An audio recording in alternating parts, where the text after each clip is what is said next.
Então, retomando o nosso seminário, agora o tema homilética. Vamos conversar um pouquinho sobre a homilética, depois da ministração sobre a hermenêutica. Propositalmente, ela está depois da hermenêutica, né? Ela vem, depois do estudo da hermenêutica, vem a homilética. Então, vamos ali, homilética, né? Talvez alguns já tenham ouvido falar do termo. Quem não ouviu falar ainda, não tem nada a ver com omelete, com ovo, com comida, tá? A gente fez lanchinho agora, pode confundir não tem nada a ver com omelete, é homilética, é outra coisa. Vamos lá. Então vamos lá. Homilética é a arte e a técnica de elaborar, organizar e entregar sermões bíblicos para a igreja. Então homilética é uma arte, é uma ciência de preparar, elaborar sermões bíblicos e pregar na igreja. Então também é uma disciplina, assim como a hermenêutica bíblica, muito importante, principalmente para os pregadores. Aqui já vai ficar mais, a hermenêutica ela é mais ampla. A hermenêutica, vocês viram aqui na brilhante ministração do pastor Douglas, que ela é mais ampla, ela é para todo mundo, né? A hermenêutica é aprender a estudar a Bíblia, né? É também para os pregadores, mas é para todo mundo. A homilética é um pouco mais específica. Nós vamos ver que ela é mais específica e ela é mais prática, ela é menos teológica e mais prática, mais técnica. E é muito importante também porque nós estamos, né, ministrando a palavra de Deus e envolve a parte humana. A homilética ela é mais a parte humana. Não que ela despreza a parte espiritual, a parte bíblica, não. Mas ela foca mais na parte humana, mais na pessoa do pregador e como pregar. Vamos lá então. Então a arte, né, de elaborar, organizar e entregar sermões bíblicos na igreja. A homilética pode ser dividida em duas principais ou partes principais. A primeira dela, a preparação do sermão, e a segunda dela, a entrega do sermão. Então nós podemos dividir a homilética em duas, ela tem subdivisões, mas uma boa divisão, primeira divisão, grande divisão da homilética é a parte da preparação do sermão. Como preparar um sermão? Como pegar aquilo que nós estudamos através da revelação de Deus, do Espírito Santo. Nunca a gente vai deixar de falar disso, né? A palavra ela tem que ser revelada pelo Espírito Santo para nós. E aí a gente usa a boa hermenêutica bíblica para interpretar melhor, né? Com a ajuda do Espírito Santo, sempre lembrando disso. Então é a primeira parte, a gente estuda a palavra de Deus, né? E adquire o conhecimento, Deus revela para nós, a gente usa as regrinhas da hermenêutica que vocês estudaram, que é bênção de Deus. Tá, e aí? Eu vou pregar. A hermenêutica nos ajuda a entender melhor, a adquirir mais conhecimento, mas a gente tem que transformar aquilo numa pregação. E a pregação ela começa antes de subir no altar, bem antes de subir no altar. Então ela vai ter a primeira parte, que é a preparação do sermão, que é antes de chegar na igreja e pregar. É todo passo a passo, ou ritual, ou rotina, ou método que cada um desenvolve, cada pregador da palavra de Deus desenvolve para preparar e organizar os seus sermões. E a segunda parte é a entrega do sermão, que é a pregação propriamente dita. E essa ministração também a gente vai focar mais na ministração na igreja. Mas eu não vou falar só de ministração em igrejas durante o culto, mas o foco principal é esse, tá bom? Então nós vamos começar pela primeira parte, que é a preparação, e depois nós vamos falar algumas coisas sobre a parte da entrega. Vamos lá então. Primeira parte, a preparação do sermão. Tem um esquema aqui, eu já vou adiantar. Eu não estou dizendo, pessoal, que o que eu vou expor aqui para vocês, todo mundo tem que fazer igual. Isso aqui é mais técnica.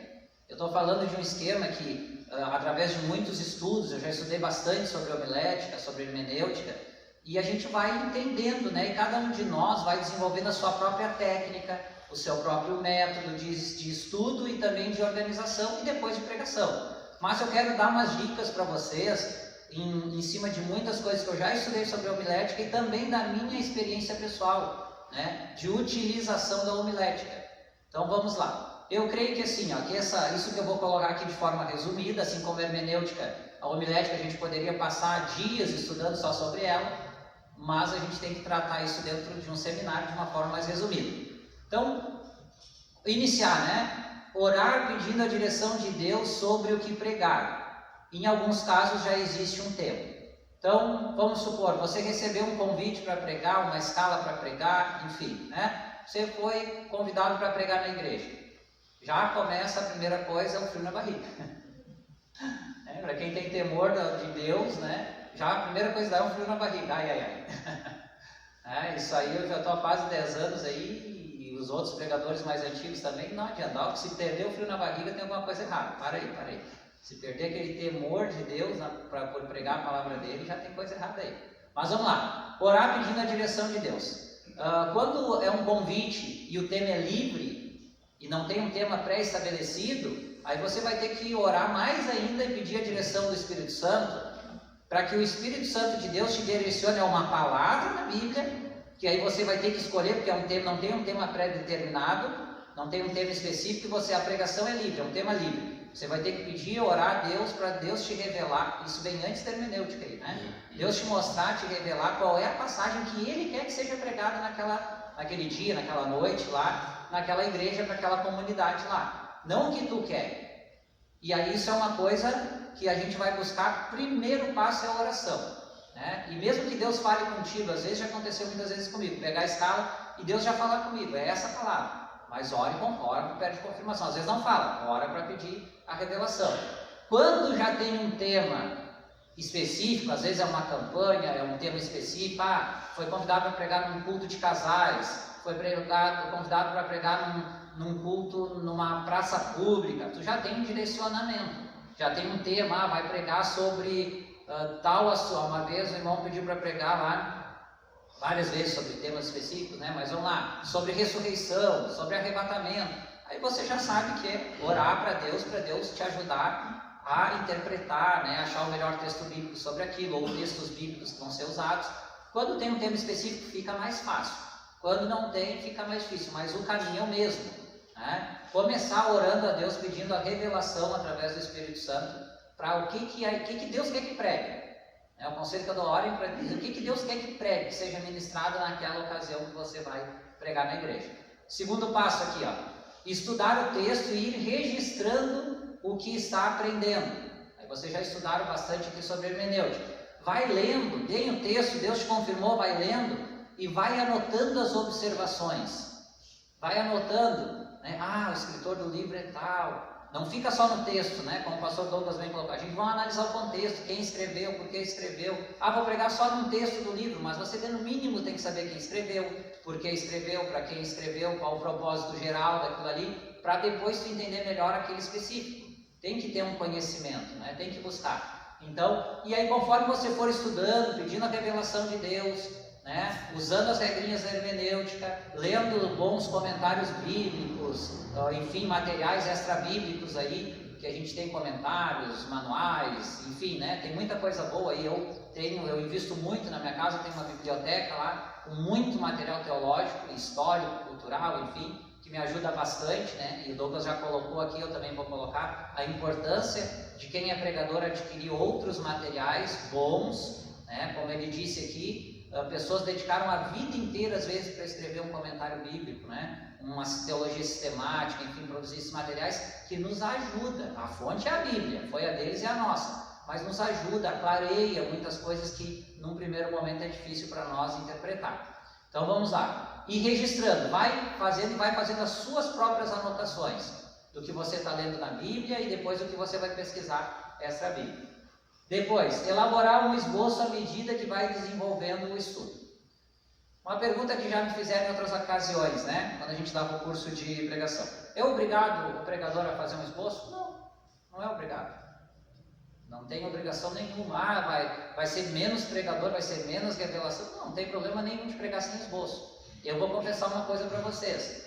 A pessoa que consegue pregar sem um esboço, sem elaborar um esboço e ter um esboço junto, eu nunca consegui chegar nesse nível ainda, né? Porque tem que ser muito bom, dá para fazer, né? Porque tu conseguir organizar as ideias todas quando tu está estudando a palavra de Deus, saber que aquilo ali quando a gente está estudando, amados, a gente está adquirindo conhecimento, Deus está falando com a gente não tem uma coisa organizada, você pode estudar 10 minutos, 1 hora, 2 horas, 3 horas, do jeito, da forma, no ritmo que você quiser. Quando a gente prega na igreja, a gente vai falar 30, 40, 50 minutos, enfim, tem um tempo determinado. E você tem que, às vezes, você levou dias estudando uma passagem, um texto, horas e horas e horas, e aí você tem que resumir tudo aquilo ali em 30, 40, 50 minutos, que nem no seminário aqui. É muita coisa sobre hermenêutica, muita coisa sobre homilética, mas a gente tem que saber que tem que cumprir aquilo dentro de um prazo determinado. E aí, se você não faz um esboço, não faz uma organização, é muito difícil. É muito difícil. E a gente vê muitos pregadores se perder em pregação porque não tem um cronogramazinho ali, não tem um esboço do passo a passo da sua pregação. Às vezes estudou o texto, é comprometido, mas é desorganizado, aí a pregação se perde, né? Então, tem como pregar? Tem. A pessoa que tem essa... Eu não tenho essa potencialidade, eu confesso que eu não tenho. Eu tenho que fazer tudo direitinho, assim como eu aprendi a fazer. Mas cada um tem a sua característica. Se alguém consegue pregar sem esboço, prega bem, glória a Deus pela tua vida. Um dia eu chego lá.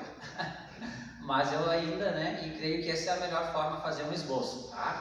Então, não é obrigado, mas é muito bom e muito importante ir esboçando aquilo, porque aí a gente vai organizando tudo aquilo que a gente aprendeu, estudou, buscou, mas a gente sabe, ó, isso aqui eu tenho que pregar, então isso aqui eu tenho que desenvolver tudo isso aqui dentro de um prazo determinado, eu tenho que falar de todas essas coisas, então a gente vai organizando para poder cumprir dentro de um horário determinado de um culto.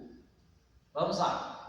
Comparar com outros textos semelhantes na Bíblia, isso aqui a gente já falou da hermenêutica, né? Eu vou pregar João 3,16, é muito fácil, todo mundo conhece, ou qualquer outro, mas vou ler só aquele versículo ali, deu.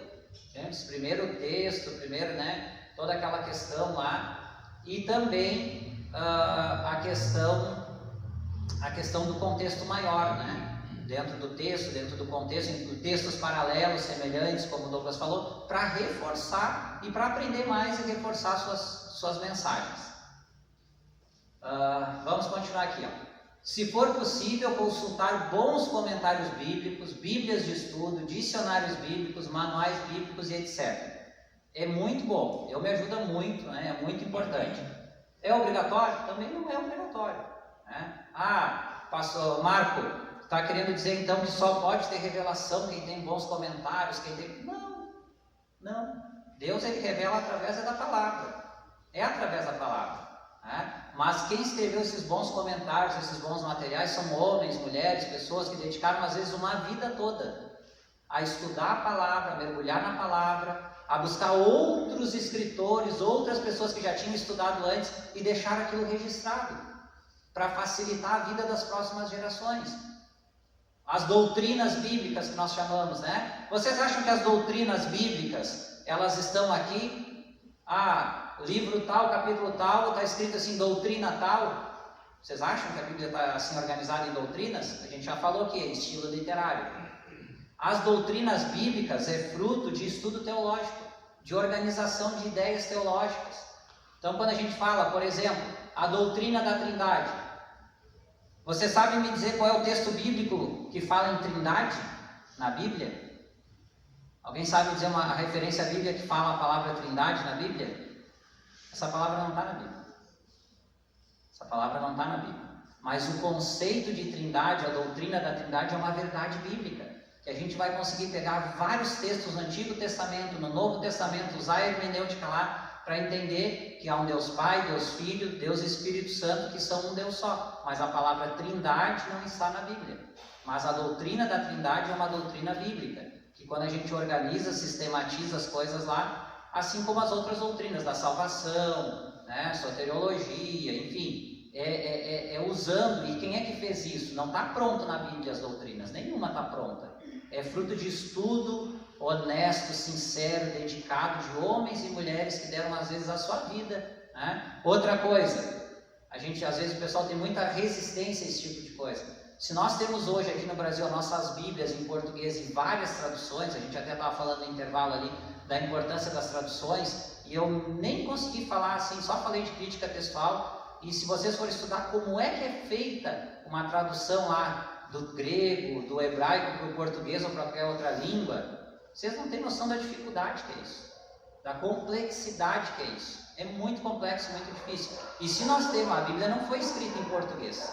Se nós temos essas Bíblias hoje nas nossas mãos aqui, em várias traduções, é fruto de muito estudo teológico, de muitas pessoas que se dedicaram a estudar a linguística, a estudar o grego, o hebraico, o aramaico, o latim, né, que também tem muitas traduções lá para o latim, enfim, né, e dedicar as suas vidas para que isso acontecesse, para que os povos do mundo inteiro tivessem as Bíblias na sua própria tradução, né, na sua própria tradução. Então, materiais, né, inclusive as nossas Bíblias são fruto desses estudos, são frutos do estudo teológico, as doutrinas, a própria Bíblia que nós temos, e esses tem muitos materiais bons. Tem material ruim? Tem material bom. O conselho que eu dou: procurem pessoas que vocês conheçam, que entendam de teologia, que tenham um bom conhecimento teológico, uma boa base teológica, e perguntem para elas quando vocês sugestões de materiais para adquirir, porque elas já vão dar uma orientação, né? Eu me disponho a isso também, a dar uma orientação de adquirir materiais que já vão dentro de uma visão teológica, mais condizente com a igreja, né? Que a gente congrega, com as teologias, enfim, né? São vários materiais. Então é muito importante, pessoal.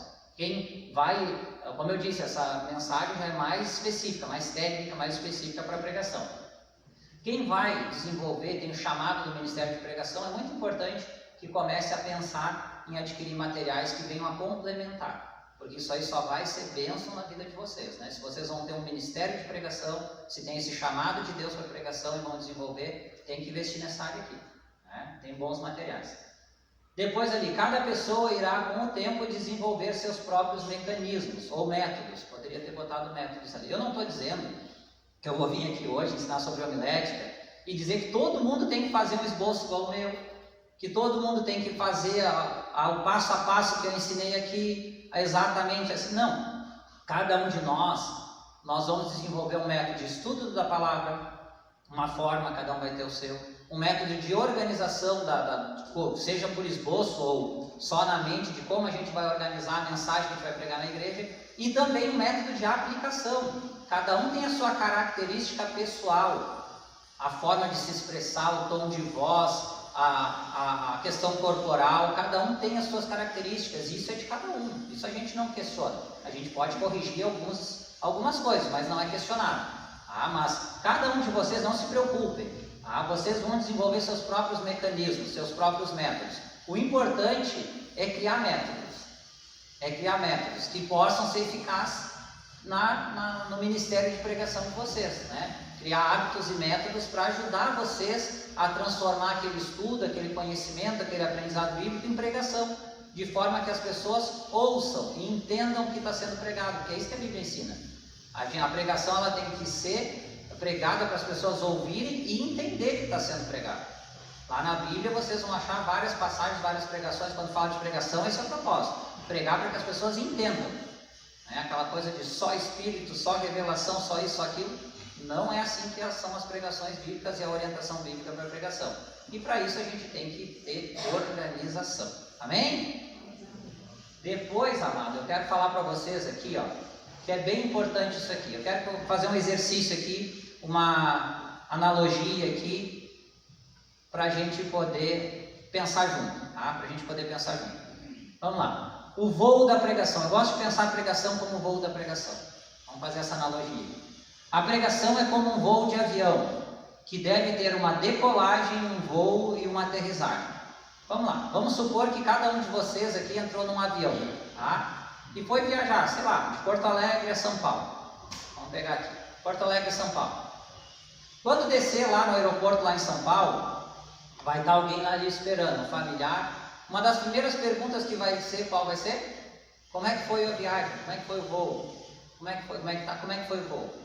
Agora vamos pensar no voo, né? E aí você tem que responder para a pessoa, como é que foi aquele voo, né? E o voo, né, esse trajeto é dividido em 3 partes na aviação: decolagem, o voo e depois a aterrissagem. São 3 partes.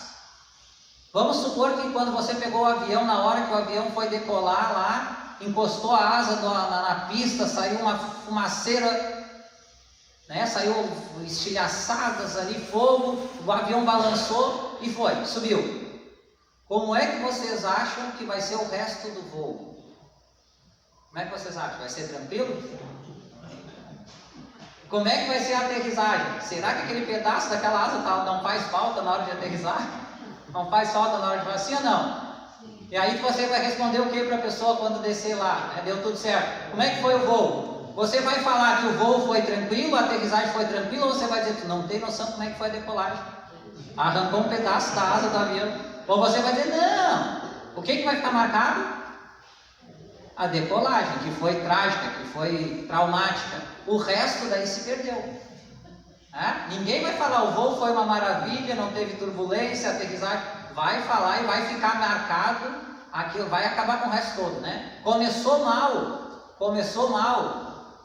o desenvolvimento, o voo, né? E a aterrissagem é mero detalhe. Agora vamos ver que decolou. Vamos ver uma outra ilustração. Que decolou tudo bem, decolou legal, tudo suave, né? Tá lá voando, daqui a pouco entra numa turbulência e fica lá uma meia hora na turbulência, chacoalhando, preso assim, senão vai parar no teto, no chão, no teto, tudo chacoalhando, parece que aquilo vai cair, raio, chuva e turbulência. O que vai falar lá para o familiar lá? Vai lembrar da decolagem que foi boa e da aterrissagem que foi boa, ou vai lembrar da turbulência que foi durante o voo? Vai lembrar da turbulência, né? Vai descer já tremendo as pernas, né? Glória a Deus, aleluia, que eu desci aqui. Agora vamos ver o terceiro exemplo. Decolagem legal, voo tranquilinho, sereno, vai aterrissar o avião lá, o avião derrapa, sai da pista, vai parar fora da pista, quase atravessa lá, dá um zerinho 360 lá. Pavor, né? Pavor. Quem que vai contar para o familiar? Nossa, quase morri na aterrissagem. Estou aqui, ó, tremendo até agora. Olha o que aconteceu. Sim ou não, amados? Sim. Então a pregação é a mesma coisa. A pregação, ela tem que ter introdução, desenvolvimento e conclusão. Se a introdução, se não é o início da nossa pregação, a gente não conseguir expor claramente aquilo que vai ser ministrado, sobre o tema que vai ser ministrado, sobre, hoje a gente vai falar disso, né? Hoje a pregação é sobre isso. Não estou dizendo que fale exatamente com essas palavras, mas a introdução ela é menor, assim como a aterrissagem e a decolagem são um tempo menor, o voo é o mais longo, né? No voo. É a mesma coisa a pregação. A introdução é menor, a conclusão é menor e o desenvolvimento é que nem a parte do voo, é mais longo. Então, na introdução da mensagem, da pregação, a gente tem que deixar claro sobre o que a gente vai pregar.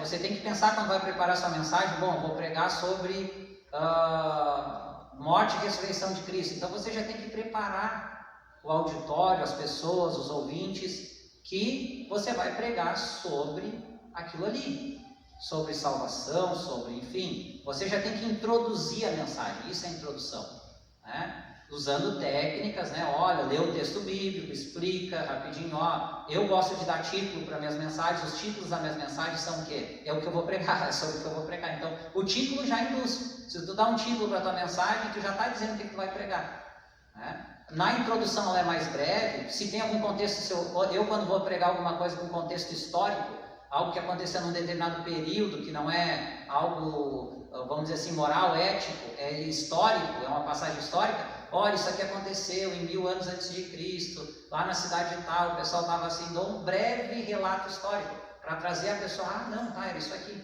porque vai fazer muito mais sentido a mensagem, se já na introdução você trazer essas questões, porque depois ao longo da mensagem a pessoa vai ficar, mas isso aí, eu não estou entendendo nada disso aí, porque da onde saiu isso?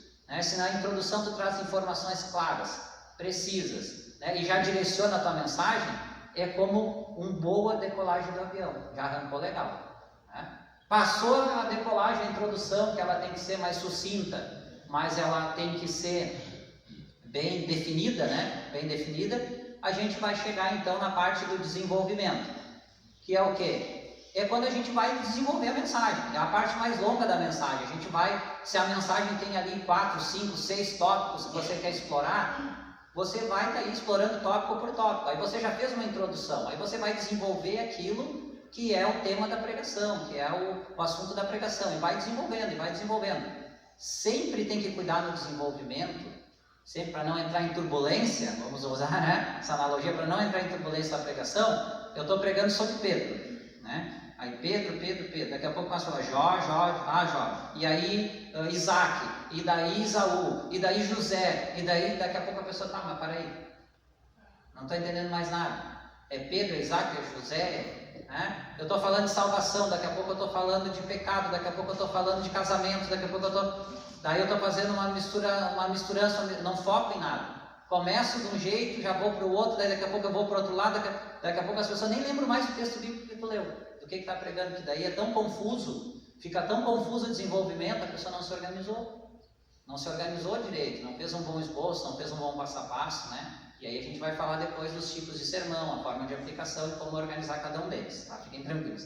Mas concordam? Quem já viu aqui pregação que até o camarada arrancou legal e depois assim tu já não entendeu mais nada, foi para lá, foi para cá, e aí tu já, como é que vai concluir algo que tu não conseguiu desenvolver? Né? Então, a gente tem que ter muito cuidado para fluir, a pregação ela tem que fluir, ela tem que ter uma sequência, ela tem que ter uma continuidade, né? Óbvio que o Espírito Santo pode até nos revelar durante a pregação algo novo, né? Nos tratar ali, mas mesmo assim tem que estar, ele não vai revelar algo fora do contexto, né? Tem que estar dentro do contexto, e aí você vai seguir aquela sequência, aquela organização, que não é porque você quer ser melhor, não é porque eu quero ser melhor, é porque a Bíblia, a mensagem, se a gente vai ver o texto, ele tem uma sequência. A Bíblia ela não é feita de versículos isolados, como a gente vê na hermenêutica, esse aqui, mas esse aqui, mas esse aqui, não, tem uma sequência, todo o texto bíblico tem um sentido, tem uma explicação, e a tarefa do pregador é explicar esse sentido, trazer para os nossos dias o que significa aquele sentido. E aí não adianta ir para lá, ir para a direita, ir para a esquerda, engatar uma ré, ir para frente, não vai dar certo. Então o desenvolvimento ele tem que fluir, né? Senão vai dar a turbulência do voo, e aí não tem como concluir algo que tu não desenvolveu, né? Vamos lá, e por fim a conclusão, que é a etapa final. A conclusão, assim como a introdução ela é menor, né? Na verdade a conclusão nada mais é a conclusão de forma mais correta, né? Segundo as regras da homilética. A conclusão é uma afirmação daquilo que tu pregou a mensagem toda. Tu vai introduziu, desenvolveu, e na conclusão tu vai dizer, olha, hoje a gente tratou disso, disso e disso. E você vai afirmar. Eu uso às vezes 2, 3 ilustrações ali finais nas minhas pregações, por exemplo. Né? Pode ser uma, pode ser, mas enfim, 2, 3, 4. Não pode ser muitas também, senão se alonga. Mas hoje a gente aprendeu sobre isso na igreja, hoje a mensagem foi sobre isso, não esqueçam disso, olha a importância disso, e acabou. A conclusão é como as últimas marteladas, né? Ali no prego. Agora vai ficar bem fixado, já está lá o prego, já está segurando, mas está exposto um pouquinho para fora. Então vai lá, dá umas últimas marteladas, fica, né, pregadinho lá, né? Pregação, pregar até o fim, né? Então a conclusão, ela é a afirmação daquilo tudo que a gente já pregou, de forma mais sintética, mais resumida, para a pessoa, não, é isso aí. Se alguém ficou com dúvida da introdução e do desenvolvimento, na conclusão tu vai lá, não, é isso aqui que foi tratado hoje. Ela é mais prática do que teológica daí no fim, ela é teológica, mas ela é mais prática. Aí é onde a gente vai entender o que é aquela mensagem ali. Claro, quem age na vida do pregador, eu estou sempre reforçando aqui do ouvinte também, é o Espírito Santo, né? Mas o Espírito Santo não age em bagunça, né? É difícil daí, né? Não tem como a gente entender algo que está voando, né? Está perdido no ar. Amém? Amém. Ó, Douglas fez a pergunta, vamos ver, né? Tem bastante aqui que já pregam, quem instala, né? Mas eu não vou pedir para levantar a mão, então vamos ficar constrangidos. Mas se pensa aí, se você não faz o esboço, se você não organiza, pensa no que está sendo falado hoje aqui. Tenta organizar, ou daqui a pouco alguém pode dizer assim, tá, irmão Marco, mas como é que faz um esboço? É uma pergunta justa. Um dia eu perguntei, como é que eu faço esse tal de esboço? Né? E eu fui pesquisar, fui estudar. Hoje eu tenho lá, sei lá, quase 100 esboços de pregação já pronto. Pode fazer num papel, numa folha de caderno. Eu gosto de fazer no computador, porque o computador é editável. Tu erra, tu muda, tu digita, tu vai lá, apaga e fica salvo em arquivo. Cada pregação minha tem um arquivo ali no Word ali que eu coloco que é editável, digito, organizo, e eu já tenho um modelo. Vou fazer uma pregação nova, eu copio aquele ali, já abro outro com aquele modelo pronto e só vou fazendo o texto ali, né? Acho que o irmão Joel uma vez me pediu, né? Eu mandei um e-mail para o irmão Joel com alguns esboços de pregação meu, e se alguém quiser, depois eu disponibilizo para quem quiser, só me passar e-mail, WhatsApp, eu mando ali uns 2, 3 modelinhos de esboço só para vocês terem uma ideia, e aí, claro, o irmão Joel ali desenvolve do jeito dele, mas já... Eu creio que ajudou ele ali a entender assim como é que é esse negócio de esboço, né? E tem na internet, fora os meus, tem na internet vários esboços gratuitos que vocês vão achar de esboço de pregação. Alguém aqui já viu um esboço de pregação? Não viu ainda? Levanta a mão aí, quem nunca viu um esboço de pregação? Pode levantar. Então nós vamos ver agora. Vou mostrar para vocês um esboço meu só para vocês verem na prática como é que é a minha metodologia. Eu trouxe um aqui, vamos colocar lá no telão.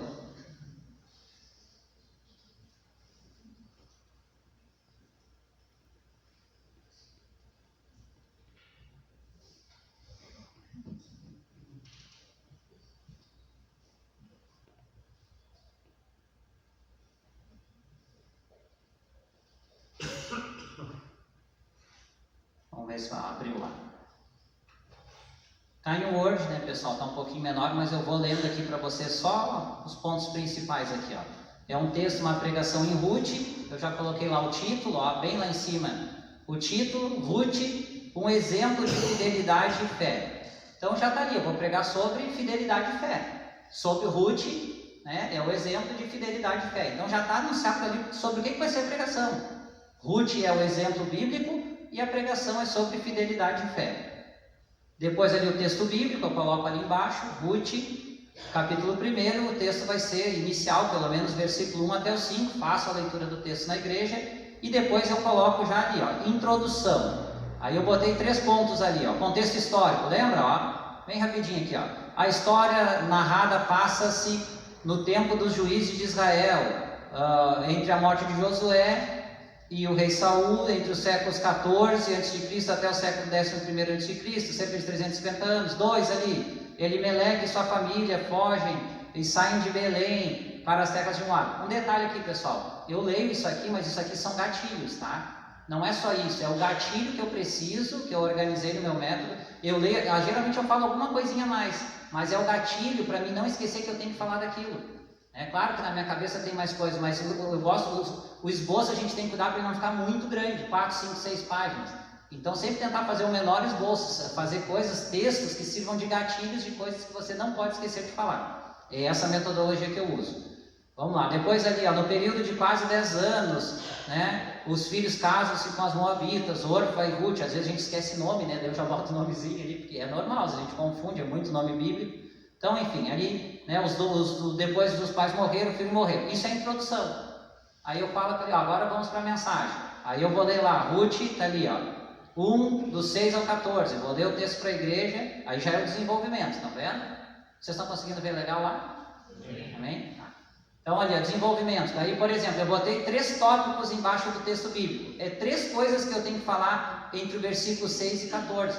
São as coisas que eu estudei, que eu pesquisei, né, e que eu sintetizei em 3 tópicos. Primeiro ali, Noemi, ao saber que em Israel havia novamente fartura, decidiu voltar. E aí eu vou explicar aquilo ali, só o gatilho, eu vou ler aquilo ali, aquilo ali. Aí depois, segundo ponto, ainda dentro daquela porção, sempre dentro da porção bíblica. Não, lembra aquela coisa que eu disse do voo da pregação, do desenvolvimento? Se eu atropelar, vai dar problema. Por isso que o esboço é bom. O esboço é um passo a passo para a gente não se atrapalhar, para a gente não se perder. Aí eu vou falar depois, eu sei que a próxima coisa é Noemi, aconselha suas noras a voltarem para suas famílias e casarem de novo. Aí eu vou explicar sobre aquilo ali. Depois, o último ponto daqueles versículos é, elas decidem que iriam com Noemi, depois Orfa decide voltar. Esses eu consegui sintetizar em 3 tópicos ali, o que tem que falar entre os versículos 6 até o 14. Entenderam? E aí vai desenvolvendo, eu vou ler e vou falar. Quando eu terminar aquilo ali, eu sei que eu tenho que parar e olhar para o meu esboço, e eu sei que eu tenho que seguir aquela direção ali, para não atropelar, não misturar as coisas. E assim vai depois, ó, do verso 15 ao 17, mais 2 tópicos. Eu sou todo metódico, faço coloridinho, coisa assim, mas é porque eu sou perfeccionista, tenho mania disso. Depois Ruth 2, 1 ao 9, os tópicos, Ruth, isso tudo é desenvolvimento, tá vendo? Isso é o corpo, a parte maior da mensagem. E depois a conclusão, ó. Botei ali, ó, conclusão. Esse meu esboço tem uma página ainda, fonte 14, né, bem grande, porque eu tenho problema de visão. Então deu uma página. Tem às vezes esboços que eu faço com 2 páginas, no máximo 2, mas não tem problema fazer 3, 4 páginas, é de cada um, tá, pessoal? Só cuidem uma coisa, esboço não é discurso. Eu já vi alguém dizer, eu tenho que escrever, né, um aluno, ex-aluno, eu tenho que escrever tudo que eu vou falar. Não é, aí é discurso, aí na aplicação, aí é um discurso, né, que geralmente os políticos usam, escreve tudinho lá, não é isso. É escrever gatilhos, tópicos que são gatilhos que vai fazer você desenvolver a mensagem e seguir uma sequência lógica. Conclusão ali, ó, 3 pontos. Aí eu já preguei tudo aqui, vou falar os 3 pontos e já vamos voltar lá para a outra parte, ó. Primeiro, estar ao lado de Deus é sempre a melhor escolha. Orfa decidiu regressar para o seu povo e o seu Deus. Ruth decidiu buscar refúgio nas asas de Deus. E aí eu falo mais algumas coisas assim, para reforçar que essa é uma das principais lições do contexto bíblico. 2. Devemos lutar por nossa família. Ruth nos dá um exemplo de fidelidade impressionante. E aí você trabalha ali um pouquinho mais, né? Essa pregação minha aqui está lá no YouTube do Meditando na Palavra de Deus. Se vocês quiserem ver aqui, depois ver como é que na prática é, aí vocês conseguem comparar. Aí trabalha ali que Ruth é um exemplo de fidelidade impressionante. Lembra lá o título? Não está conectado lá com o título, essas coisas? Então a gente já trabalha a mensagem desde o início e direciona ela. Terceiro ali, e último. Assim como Deus socorreu Ruth, ó, a aplicação para os nossos dias, ó. O que o Douglas falou, ó, o contexto original, mas a aplicação, aquilo que cai para nós, né? Assim como Deus socorreu Ruth, temos que crer, a gente fala de fidelidade, crer é fé, que independente da circunstância, devemos ser fiéis a Deus, pois Ele é poderoso para nos socorrer. Então são verdades aplicadas para o nosso dia a dia, para a nossa realidade, sobre a lição bíblica que foi ministrada. Então eu creio que é uma sequência, entenderam? É uma forma organizada. Nisso a gente controla o tempo, a gente controla a fluidez da mensagem e faz de uma forma que as pessoas entendam o que está sendo pregado, como Esdras falou lá, né? Lá no livro de Neemias. É importante que entenda, né? Que o que está sendo pregado. Amém? Amém. Então deixa eu voltar aqui para os slides lá agora.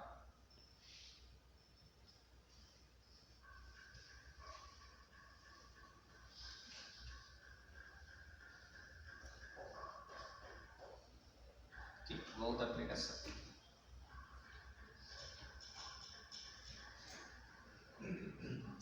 Acharam interessante poder ver assim como é que é um esboço assim? Ver a sequência, é interessante, né? Como fica melhor. E o pastor Paulo mesmo, vocês podem observar, está o pastor na parada aí, ele está lá pregando e observando o esboço. Daqui a pouco ele pega, vira a folhinha, né? E ele segue uma sequência, ele tem um estilo de pregação, mas está ali o esbocinho sempre. Uma das coisas que me chamou a atenção quando eu vim para cá, quase há 10 anos atrás para Madureira, que a primeira coisa que me despertou o interesse do esboço foi ver o pastor pregar e usar o esboço dele ali. Eu ficava, o que é, ministro, o que é aquele papel ali? Não, daí a gente tem que aprender, né? Eu aprendi, primeiro pelo exemplo do pastor, depois eu fui buscar um conhecimento mais técnico, mais específico sobre a questão. E aí, como eu disse para vocês, se eu mostrar os meus primeiros esboços que eu fiz e comparar com esse aí de hoje, nossa, está muito diferente. Aí eu escrevia muito mais coisas, meu esboço era muito maior, aí eu fui aprendendo a dominar a técnica. Não, mas eu não posso, eu tenho que, né, porque eu não posso também ficar muito preso no esboço, eu estou pregando para as pessoas, não é um discurso. Aí a gente vai desenvolvendo, mas cada um de vocês vai desenvolvendo as suas técnicas, amém? Amém. Vamos lá então, vamos seguir. Agora sobre os tipos de sermões quanto ao seu propósito. A gente falou no primeiro momento, está trabalhando mais a questão da preparação, né? Lembra? Depois está na aplicação.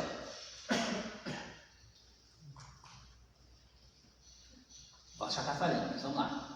Nós temos aqui quanto ao propósito, tipos de sermões quanto ao propósito. Podemos ter sermões doutrinários, devocionais, de consolação, evangelísticos, morais e éticos, mistos e outros. Tem muitos outros. Mas geralmente cai dentro de um desses aqui, tá? Sermão doutrinário, quando a gente vai pregar sobre uma doutrina da salvação. Aí você vai procurar um texto bíblico ou textos bíblicos que falam sobre salvação. É um sermão doutrinário. Quando a gente vai pregar um sermão de devoção a Deus, né? Um culto especial, um devocional, um culto que vai incentivar as pessoas, uma pregação que vai incentivar as pessoas a ser mais devotas a Deus, a amar mais a Deus. É um sermão que se enquadra dentro do tipo, né? Quanto ao propósito devocional. De consolação, a gente vai pregar um salmo lá, enfim, né? Algum Eclesiastes, algum texto lá que fala de como, o texto fala de como, o texto fala de doutrina, o texto, né, sempre lembrando, fala de devoção, o texto fala de consolação, aí de consolar, você pode estar passando, né, o Ruth ali, que eu li no fim agora, né, até nem tinha pensado nisso, mas casou, consolação, né, pode estar passando por dificuldades, necessidades, mas assim como Deus foi fiel com Ruth, assim como Deus honrou ela no tempo certo, Deus também vai te honrar. é consolação, né? Evangelísticos, por exemplo, vai ser montado aqui, né, na igreja a gente tem às vezes, agora creio que em seguida vai retomar, às vezes fazia aqueles cultos lá no centro da cidade ou nas praças aqui dos bairros. Você vai pregar com um público, a teoria é não convertido. Se é para pregar convertido, a gente faz o culto dentro da igreja, né? Aí de vez em quando vem uns que não são convertidos, mas ele tem um público que sabe que é convertido a Cristo. Quando a gente faz culto na rua, o propósito principal deve pelo menos ser evangelístico, né? Deve ser evangelístico. Então, vai pregar na praça da cidade, vai pregar no trabalho, ganhou a oportunidade de levar uma palavra, enfim, né, num contexto fora do contexto cristão, fora do ambiente cristão, de templo, de estrutura, de, enfim, né? Vai num retiro, mas no retiro é só crente, é fora, não, digo essas coisas que vai tentar alcançar esse público não convertido. Você vai pregar sermão evangelístico, né, gente? Não vão lá, pelo amor de Deus, vocês ir pregar num culto externo, assim, que um público não cristão, e vocês ir lá querer pregar sermão doutrinário lá, passar. Não, gente, não, vamos ter sabedoria de Deus, vamos buscar a sabedoria de Deus, vamos pregar sermão evangelístico, vamos falar do amor de Deus, vamos falar da necessidade do arrependimento, da conversão, vamos falar do sacrifício de Cristo, vamos evangelizar. Tem que ser, pelo amor de Deus, não pregue. Então vão lá passar o laço, lá o orelho, né, num sermão, numa oportunidade dessa. Então, sermão evangelístico, morais e éticos. Morais e éticos está ligado à doutrina, né, vai estar ligado à doutrina. Mas sobre o comportamento do cristão, é moral e ética. Quanta coisa na Bíblia é moral e ética. Como devemos nos comportar? Na família, no casamento, na sociedade, no trabalho, na igreja, na obra de Deus. É moral e ética, né? Vai trabalhar muito isso aí. Mistos, né? Alguns sermões podem trabalhar mais de um tema. Tem que ter muito cuidado. Dá para fazer? Dá, mas tem que ter muito cuidado, porque senão, se tu vai trabalhar dois, tipo evangelístico e doutrinário no mesmo sermão, é difícil, né? Vai dar conflito. Então tem que trabalhar bem assim. O ideal é focar em um propósito. E o propósito, né, que vem da palavra, mas não começou a pregar um sermão evangelístico, vai para a doutrina, daqui a pouco vai para a adoração, consolação. Dá uma nó na cabeça, tá? Mas o que é para adorar? É para repreender? É para se converter? Né? A gente tem que buscar, até porque o tempo é curto, né, pessoal? Tem que buscar focar, né? Então isso aqui é bem importante. Isso aqui, intuitivamente, quem prega e não tinha visto esse conceito, já sabia disso. Porque na prática é assim, você vai ler o texto, vai estudar e a questão vai ficar dentro disso aí, tá, pessoal? Então vamos adiante. Vou ter que esconder esse sol, tá? Vou pedir desculpa para vocês para vir um passinho pro lado que está dando bem no meu rosto ali, tá? Mas vamos lá. Quanto aos tipos de sermões, quanto à forma de exposição.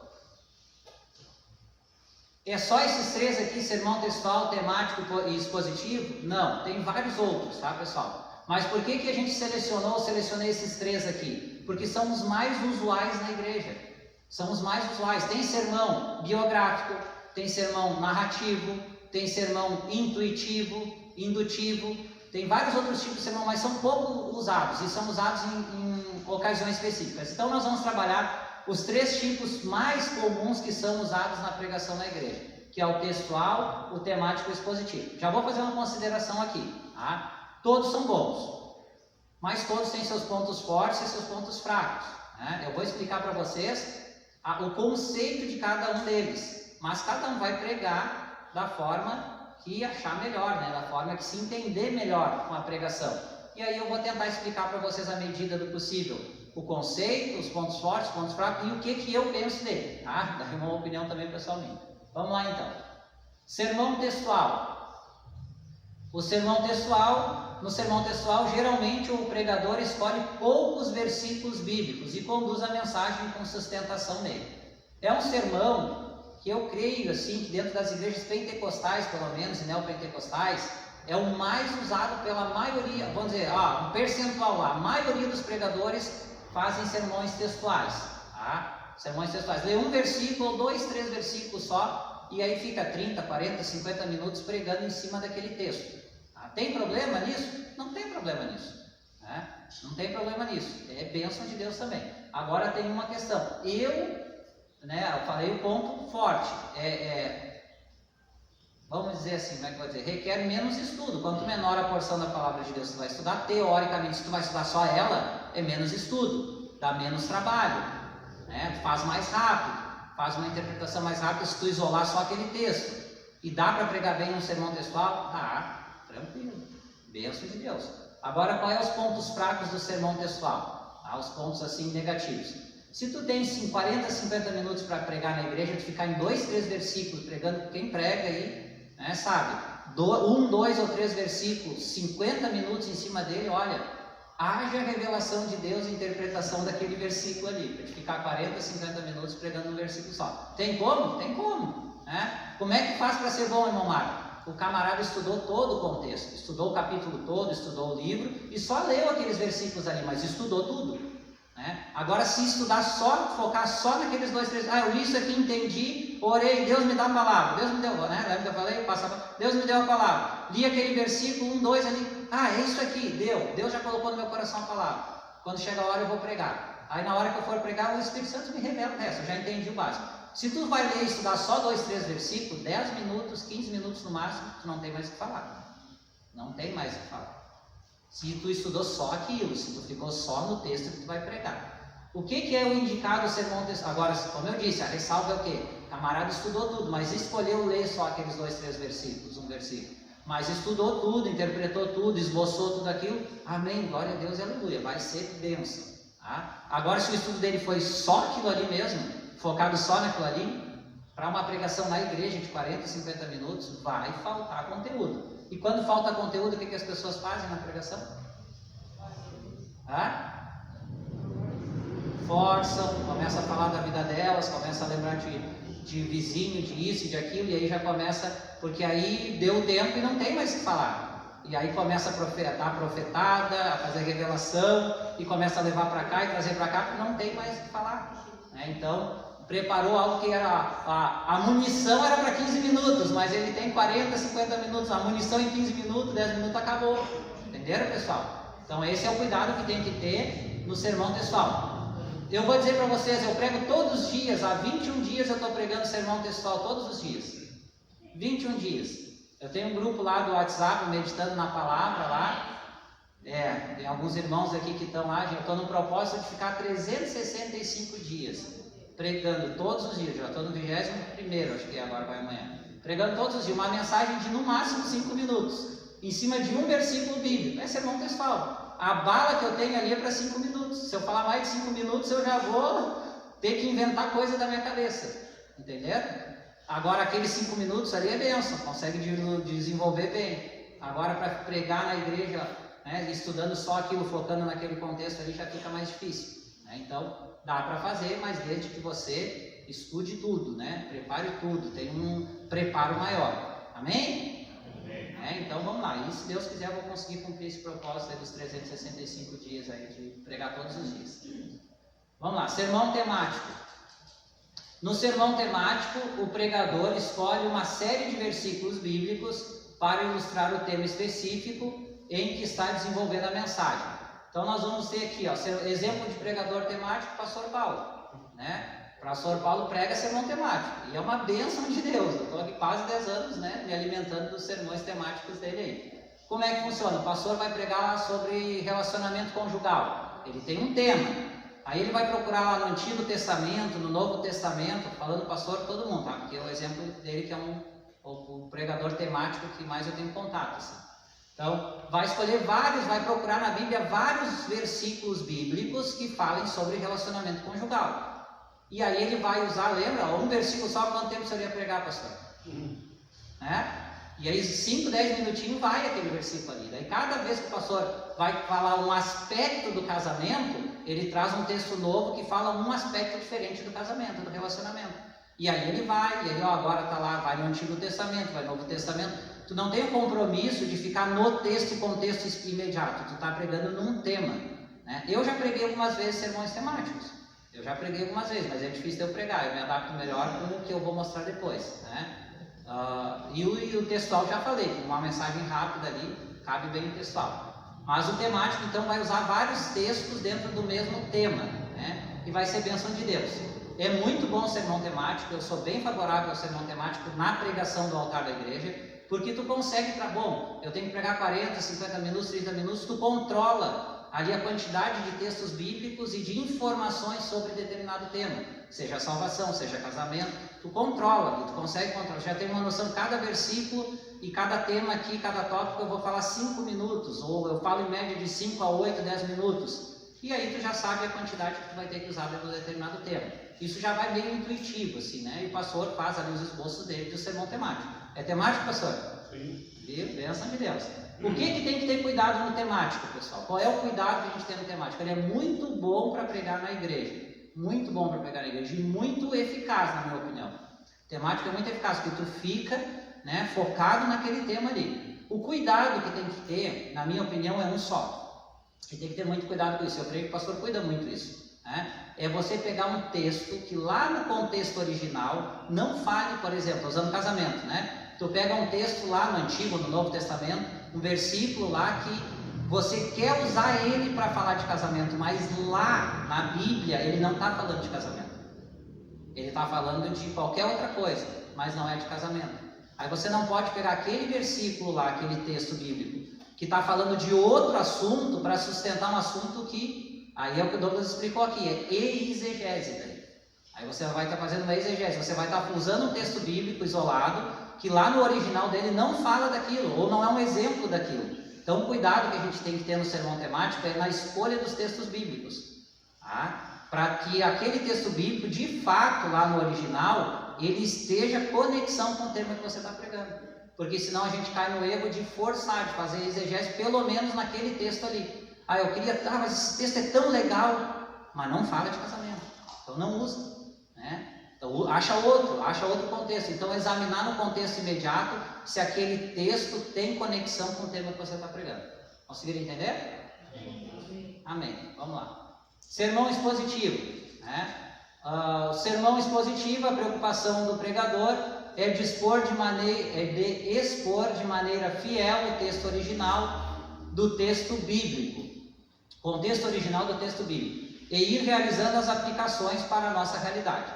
Aí de 20 pregação que eu faço, 19 é sermão expositivo na igreja, tá? No altar da igreja, assim. Então eu sou um pregador expositivo e gosto muito desse formato. Aí é aquela coisa, você vai pregar lá, que nem eu mostrei antes ali, vocês viram o Ruth, o capítulo todo quase, ou 15 versículos, ou 10 versículos, é todo, às vezes entra até num outro capítulo. Aí o que é? O sermão expositivo, você vai estudar, claro, obviamente, sempre primeiro, revelação, Espírito Santo, a coisa toda, estudar aquele contexto todo. E aí se é um contexto histórico, na pregação, vai fazer aquele modelinho, ele vai falar do contexto histórico no início, como é que é, e vai ler na igreja o texto bíblico, e vai explicar o original lá, e vai contextualizar do que serve para nós aquela lição. Como eu preguei aqui na quinta-feira, um sermão expositivo sobre Davi e Batseba lá, todo o contexto histórico que aconteceu, mas o contexto falava de pecado, as consequências e o conserto. Eu li o texto, eu expliquei o texto na igreja, eu falei do contexto original, isso aconteceu assim, assim, conforme eu ia dizendo, Davi fez isso de errado, eu dizia, e nós também não podemos fazer, se nós fizermos que nem Davi, a gente vai estar errado, mas Davi se arrependeu. Então a gente tem agora o exemplo de Davi arrependido, lá o Salmo 51, entenderam? Aí você vai traduzindo, você vai ser mais fiel biblicamente usando o sermão expositivo, num contexto todo, né? Se dentro daquele contexto ali traz uma mensagem de 1, 2, 3 coisas, você vai ensinar 1, 2, 3 coisas porque é aquele contexto que ensina aquilo.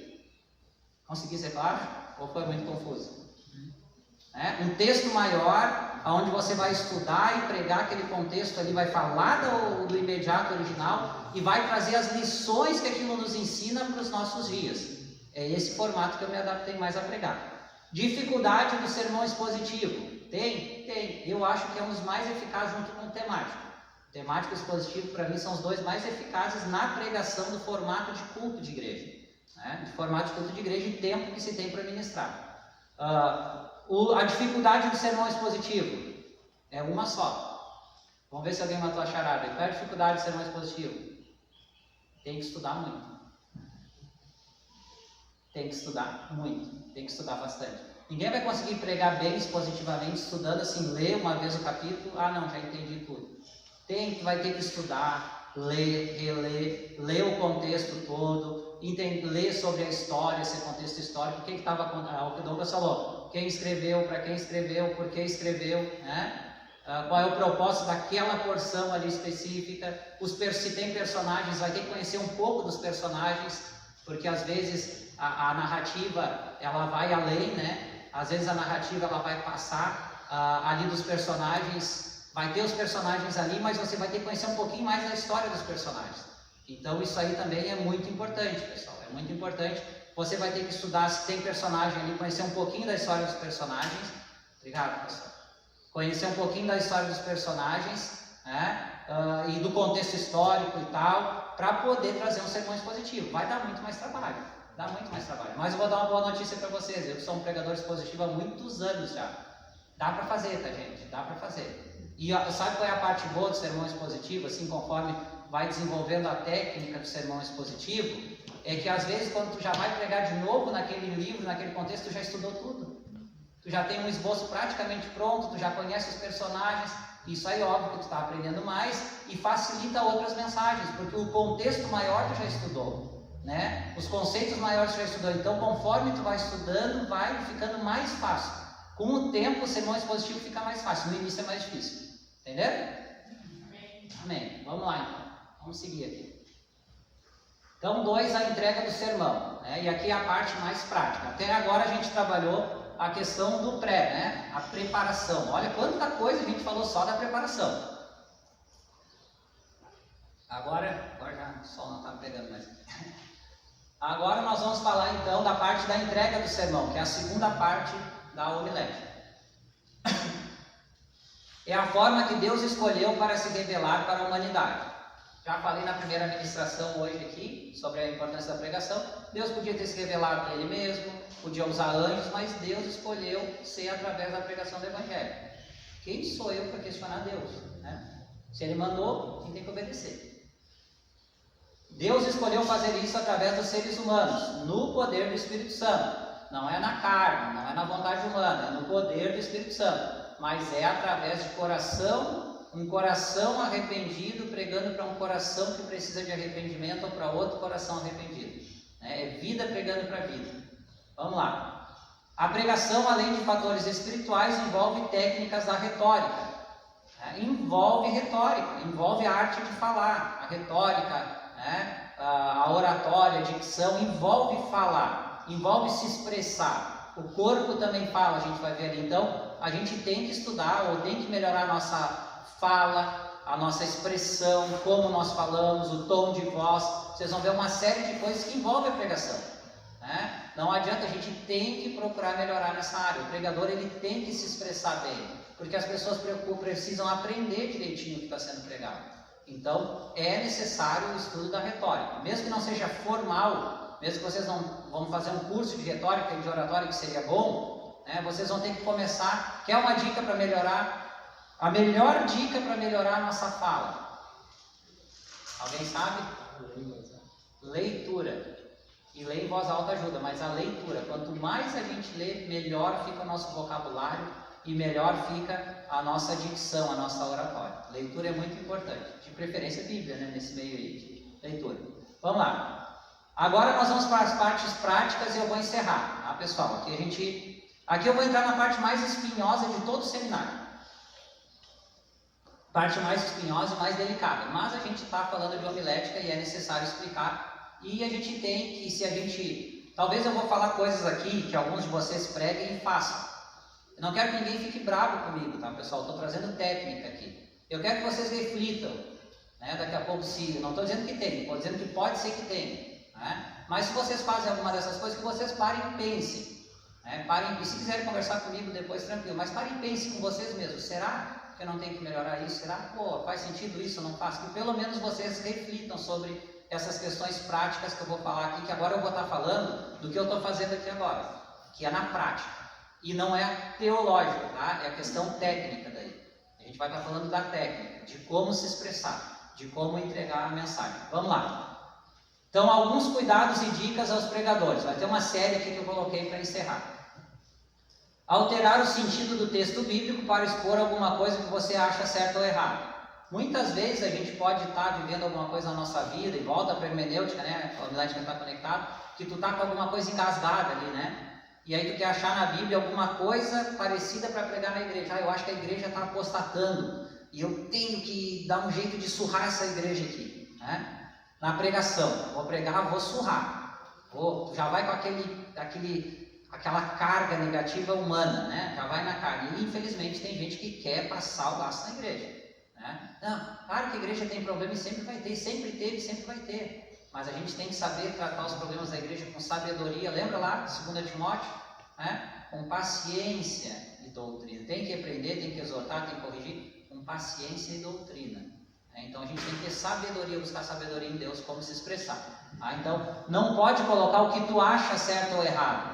Você tem que pregar o que a Bíblia ensina a ser certo ou errado. Por mais que às vezes a gente seja forçado por uma circunstância, por um momento que às vezes a igreja pode estar vivendo, por alguma situação com alguns irmãos da congregação, enfim, a gente tem que respirar fundo e buscar o que Deus quer e o que Deus ensina, e não o que a gente quer, né, na carne, né, no nosso achismo ali, por mais que às vezes o problema seja real, tá, pessoal? A gente tem que buscar em Deus para exortar com paciência, com doutrina e segundo a palavra de Deus, de certo ou errado. Utilizar demasiadamente a interação com o auditório. Isso aqui também é uma coisa... Na verdade, eu acho que isso aqui é mais por... Como é que eu vou usar a palavra que me fugiu agora? Alguém falou aí? Pode falar. Por imitação, por... O que é que passou? Infantilidade. Despreparo. Às vezes não é mal... eu quero dizer que não é maldoso, tá, gente? Que eu vou falar que não é por maldade. É que eu vejo os outros fazer por imitação. Por imitação. Os outros fazem, eu vou fazer também. Por exemplo, eu vou fazer um exercício aqui agora na igreja. 2 exercícios, tá? Vocês não precisam fazer, tá, pessoal? Mas eu só quero que vocês imaginem que fosse para fazer. Se eu na pregação disser para vocês assim, ó, tô pregando agora, tá? Agora eu vou fazer alguns exercícios práticos, vai começar com esse. Você pode cumprimentar a pessoa que está do seu lado, dar uma paz para ela. Alguém vai se ofender em fazer isso? Não, né? Acho que não. Cumprimentar a pessoa de lá. Agora se eu passar a pregação toda, olha para o irmão do teu lado e diz. Agora olha para o teu irmão do teu lado, preguei, né? Agora olha para o teu irmão do teu lado e repete. Agora olha para o teu irmão, agora abraça, agora beija. Agora dá um cheiro gostoso aí de Jesus. Imagina se eu disser a vocês agora, abraça 3 pessoas aí diferentes que você não conhece, beija, diz que ama em Cristo. Gente, eu já vi dar problema de casal por causa disso, dentro da igreja. Tá? É constrangedor, né? O que eu estou falando aqui, pessoal? Prestem bem atenção nessa palavra aqui, demasiadamente. Eu não estou falando que não pode, que não é bom, é um recurso da pregação, a interação com o auditório. O problema é o demasiadamente e o extravagante. Não botei ali, mas eu esqueci, agora me veio à mente. O extravagante. O tempo todo, vira e fala. Aí parece que é papagaio, né? Tem que estar repetindo ali. Agora profetiza. Agora, o tempo todo fazendo as pessoas. É constrangedor, desconcentra. Tu perde o foco da pregação. Agora, se você faz, ou já viu alguém, pensa, eu começo para vocês. Daqui para frente eu quero que vocês pensem, né? E aí, só nesse exercício, imagina levantar, abraçar, beijar, dar um cheiro. E aí o tempo todo. Agora, sim. Eu disse, você pode cumprimentar o irmão do seu lado em um determinado momento da pregação. Não tem problema, pessoal. O problema é o demasiado e o extravagante. Tá? O demasiado é muito, vai ficar fazendo o tempo todo isso. Isso aí é terrível, né? É terrível. Vamos lá. Depois, as perguntas é depois no fim lá. As colocações, senão a gente faz... Então, deu a ilustração, né? Eu fingi para vocês fazerem. Daí vocês pensam se vale a pena fazer ou não. Tá? Ficar falando apenas de sua vida pessoal, não é todos, pelo amor de Deus. Tem muitos pregadores itinerantes que são bênção de Deus, mas geralmente os pregadores itinerantes, eu até acho legal a pessoa vir e falar, olha, eu sou de tal lugar, falar alguma coisa da vida dela. Mas às vezes a gente vê, os pastores das igrejas convidam um pregador, alguém indica, não, o cara é bênção, vai trazer uma palavra de bênção. Aí o camarada lê um texto bíblico aqui, fica 15, 20, 30 minutos falando da vida dele. Que eu era isso, eu era agora eu estou aqui, agora eu estou lá, agora eu sou famoso, agora eu sou... E fica. Pode falar, não tem problema de falar, pessoal. De dar testemunho pessoal, não tem problema de dar testemunho pessoal. Tem que encaixar na mensagem, tem que estar de acordo com a mensagem. mas tu ficar só falando da tua vida pessoal, só de ti, isso é antropocentrismo. É colocar o homem no centro e tirar o Deus da pregação, Jesus da pregação. Então, cuidado para não ficarem só falando da vida pessoal de vocês. Eu isso, eu aquilo, eu aquele outro. A gente foi chamado para pregar. Amém? Utilizar um linguajar inapropriado. Ficar falando gíria. Olha, gente, tem gente que fala palavrão no altar. Eu não sei como, mas tem. Né? Tem gente às vezes que prega sobre umas bobagens aí, fala umas coisas, fica falando gíria. A gente tem que cuidar do nosso vocabulário. Tem que cuidar. O altar, o pastor falou desses dias na pregação, isso aqui é sagrado. Não é para subir aqui de qualquer jeito e falar qualquer coisa de qualquer jeito. Isso aqui é sagrado. Isso aqui é sagrado, irmão Marco, tem algo espiritual ungido aqui, nisso. Não tem. Isso aqui é material, é madeira, sei lá, é metal. Está aqui. São acessórios.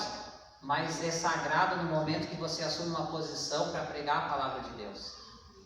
Não está no objeto, não está no microfone, não está. Claro que se isso aqui serve para a pregação do altar da palavra de Deus, nesse sentido é sagrado.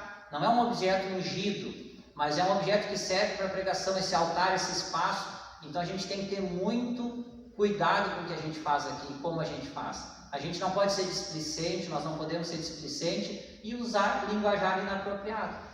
A gente tem que usar um linguajar o mais simples possível também. Tem que ser simples, porque tem que alcançar todo mundo. Não adianta, eu sou acadêmico, faz 12 anos que eu estou dentro de faculdade e universidade, estou indo para o meu 6º curso universitário já. Eu tenho um linguajar culto. Eu, na universidade, em situações, em formações que eu participo, eu tenho palestras que eu dou, eu já dei para professores, para mestres, para doutores, enfim. Lá, às vezes até eu tenho que usar, mas é diferente, entendeu? A linguagem que a gente chama culta, acadêmica, tem um ambiente que fala isso, mas aqui a gente tem que tentar ser simples. Eu não estou inventando nada, não estou usando uma linguagem culta para falar com vocês aqui, mas linguagem popular, acessível, mas não chula, mas não esdrúxulas, né? Vamos lá então. Gritarias e vícios de linguagem. Isso aqui também é bem comum e é importante a gente ter esse cuidado, tá, pessoal? Tom de voz a gente vai aumentar. A pregação é vida, né? Às vezes a gente é tomado pelo Espírito, mas uma coisa é aumentar tom de voz, outra coisa é gritar. Eu tento imitar a gritação, gritar, só que eu não consigo, nem vou fazer porque a outra vez, os outros seminários que eu dei, eu tentei e eu não consigo. A Fran estava, e eles estavam lá, Pietro também. Eu não consigo, eu tentei gritar, mas eu não consigo. Mas assim, não faz nenhum sentido gritar. Não faz nenhum sentido gritar. A gente pode aumentar o tom de voz, às vezes na pregação a gente vai ficar e amém, chorar, agora gritar, eu não sei se alguém recebe, eu quase recebo uma perfuração nos tímpanos, é quase isso que eu recebo, eu sinto que parece que vai estourar meu tímpano, quase que eu recebo a cura dos meus ouvidos agora. Não, estou brincando, gente, para suavizar a coisa, tá? Mas nada justifica gritaria. Outra coisa, gritarias ali, vícios de linguagem. A gente tem que cuidar do vício de linguagem.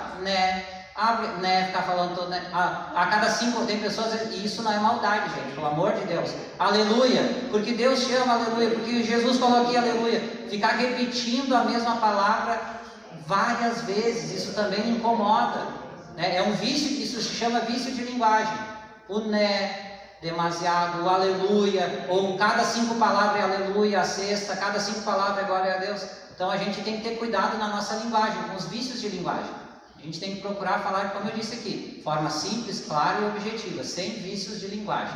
E com um tom de voz que não judie, né? Não agrida o ouvido das pessoas, né? Pelo amor de Deus. Desrespeitar o tempo pré-determinado para a pregação. Se o tempo é de... Olha só, um exemplo aqui. Vamos ver se o pastor, né? Ele é o pastor da igreja. Eu sou só auxiliar aqui. Tá? Se o pastor diz que na Madureira é de 45, 50 minutos, pregar 1 hora, tá certo? Agora, se tu pregar 30 minutos, está errado? Não. Se a palavra de Deus que Deus te deu é 30 minutos, prega os 30 minutos. Não precisa... agora eu preguei os 30, esses outros 15 eu tenho que inventar coisa aqui. Não, entrega os 15, os 30 minutos... 20 minutos e entrega para o dirigente. Aí o problema é do dirigente, se vai cantar mais ou se vai encerrar o culto antes, beleza, não tem problema nenhum. O problema é você ir além daquilo que é para você fazer, no tempo e na mensagem também. Amém? Não utilizar roupas sensuais, isso aqui é uma coisa muito importante, e eu vou além das sensuais, né? Roupa assim, ó, a gente tem que cuidar com a nossa aparência, com a nossa fisionomia, porque nós somos, né, um cartão de visita aqui em cima. Homens e mulheres, roupa sensual, nem pensar em altar de igreja, nem pensar, pelo amor de Deus, né, longe das nossas igrejas isso. E também roupa assim, esfarrapada, né? A pastora ainda falou esses dias da roupa rasgada no altar. Lá fora tem moda, mas aqui em cima vamos cuidar, né, gente?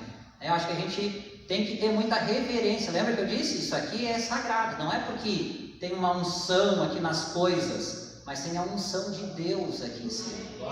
Isso aqui é sagrado. A gente tem que ter reverência quando a gente assume o altar da igreja. Então, cuidar da nossa roupa, da nossa higiene, né? Isso é muito importante. Não se comportar com soberba. Achar que porque eu tô, meu Deus, né? Eu vou confessar uma coisa para vocês, assim, ó. Uma das coisas que quando eu descobri lá no início da minha conversão, que Deus tinha me chamado para trabalhar na área do ensino, e que provavelmente eu iria pregar, iria dar aula, muito tempo antes de eu fazer isso, Deus já tinha me revelado isso, eu já sabia. E eu investi muito nisso, estudo, né, capacitação, busca de Deus. Eu sempre orei uma coisa para Deus, eu vou orar até o fim da minha vida. Deus, eu quero conhecimento, eu quero que o Senhor me dê uma revelação, conhecimento, o máximo que eu puder absorver, o máximo que eu puder aprender. O Senhor me mostra os meios, os recursos para me aprender cada vez mais e mais, para me ensinar e pregar cada vez melhor. Mas assim, ó, se for, Deus, para algum dia eu me ensoberbecer, o Senhor me quebra as pernas, me tira a voz, sei lá, faz qualquer... eu oro assim. Se for para um dia eu perder a humildade, Senhor, me arranca de cima do altar, me arranca de dentro da sala de aula. Longe de mim querer ser soberbo. Eu não sou melhor do que uma pessoa de que nem é convertida ainda, mas pode ter, me converti agora, a primeira vez que eu estou aqui num seminário, numa coisa dessa, eu não sou melhor do que ninguém. Se um dia for para faltar humildade, eu digo diante de vocês, digo para Deus, quebra minhas pernas, arranca minhas cordas vocal, não quero isso aí longe de mim. O espinho na carne de Paulo era para quê? Para ele não se ensoberbecer. Tamanhas revelações. Então sempre a gente busca em Deus a humildade, tá, pessoal? Para nós encerrar aqui, ó. Focar no contexto da mensagem, a gente já falou bastante, né? Se a mensagem é aquilo ali, a gente prega aquilo ali, gente. Deus vai fazer, pessoal. Deus vai operar. Se você for pregar com fidelidade, no poder do Espírito Santo, Deus vai operar, não te preocupa. Às vezes a gente prega, às vezes eu prego, acaba a mensagem. Às vezes eu e a Mari, né, ela também prega. Às vezes quer ver, eu não achei boa a minha mensagem, eu saio frustrado. Daqui a pouco alguém dá um testemunho, eu conto, olha essa mensagem, meu Deus, eu achei que eu fui mal pra caramba, mas não é eu que ajo, não é eu que opero, não é eu que transformo o Espírito Santo. Aí daqui a pouco, quando a mensagem a gente acha que foi mal, e pregador é assim, gente, às vezes eu acho que não foi legal, ou uma parte não foi legal, ou não foi do jeito que eu imaginava, mas Deus operou ali, às vezes vem os testemunhos e digo, toma, o poder é de Deus, não é teu. Mas isso a gente não pode ser negligente. Controlar o tom de voz, a gente já falou. Usar bom vocabulário, né? Reforçando. Cuidar da expressão corporal, porque o corpo fala. Não tem, o corpo fala, a gente se movimenta, gesticula. E tem que cuidar para não ser extravagante. Não é só a gritaria. O corpo também grita. Se o corpo fala, o corpo também grita. A gente se movimenta, né? Porque eu digo para vocês que Deus mandou para lá, e corre para lá, e corre para cá, e vem, corre. Daí tu não sabe se tu presta atenção na mensagem ou no The Flash. Para lá e para cá. O corpo também fala, pessoal, tá? E eu acho que alguns pregadores são atletas, né? Gostam de atletismo. Mas vamos lá. Estou brincando aqui para só avisar. Cuidar. A postura correta é essa aqui, ó. Também tem o pastor Paulo como referência nisso. Tu tem um altar, um púlpito, né? Para te botar a Bíblia, para te botar um equipamento que tu precisa, as coisas. E já está programado bem no meio da igreja, no centro. Esse aqui é o lugar de pregar. Não estou dizendo que em algum momento você não vai descer, não vai... Claro que pode. Eu mesmo fui agora há pouco, até por causa do sol, ou por alguma coisa, da interferência, né? Mas esse aqui é o lugar de pregar. Em algum momento a gente pode descer, fazer uma oração no final. Amém, glória a Deus, chamar o pessoal para orar junto. Mas ficar pregando, correndo para lá, correndo para cá, correndo no meio da igreja, desconcentre, não tem sentido nenhum. Eu não achei na Bíblia, se alguém achar, me mostra, tá? Já tem todo um equipamento, som, tudo, irmão Washington, lá os irmãos que cuidam do som, tudo organizado para ser aqui a pregação. Então é aqui o lugar que a gente tem que se posicionar. Amém? E para encerrar aqui, eu quero usar uma frase de John Wesley, né? Grande avivalista John Wesley. Já que eu falei tanto de técnica, eu quero terminar com uma frase de unção, de poder, tá? John Wesley disse o seguinte, né? Esse grande inglês aqui da época lá dos reformadores, depois dos reformadores, um avivalista, ele escreveu assim: ponha fogo em seu sermão, ou ponha seu sermão no fogo. E eu concordo com John Wesley. A gente tem a técnica, tem a hermenêutica, tem a homilética, é muito mais técnica, mas lá, lembra a primeira ministração de hoje? Ponha fogo no teu sermão, ou pega o teu sermão e põe no fogo. A gente tem que pregar no poder de Deus. A gente tem que pregar buscando a unção do Espírito Santo. A gente não pode pregar sem aquele fervor, se não der frio na barriga antes de pregar, se não ficar numa tremedeira, se tu não buscar a Deus na preparação, até para essas coisas técnicas, do que vai adiantar a melhor técnica, a melhor hermenêutica, a melhor homilética, se não for um sermão que se incendeie os corações? Se não for um seminário que, além das coisas técnicas, saia você sair daqui nessa noite com vontade de pregar a palavra, com vontade de buscar mais de Deus, mais do Espírito Santo para pregar a palavra, não vai ter sentido, meus amados. Não vai ter sentido. Então, ponha fogo, vocês ponha fogo no seu sermão. Pensa que não é só uma palavra que tu está lendo, é Deus que está te usando. Busque o Espírito Santo, peça para Ele te incendiar. Claro que você vai controlar, vai à tarde toda a técnica, mas pregação é poder de Deus. Amém?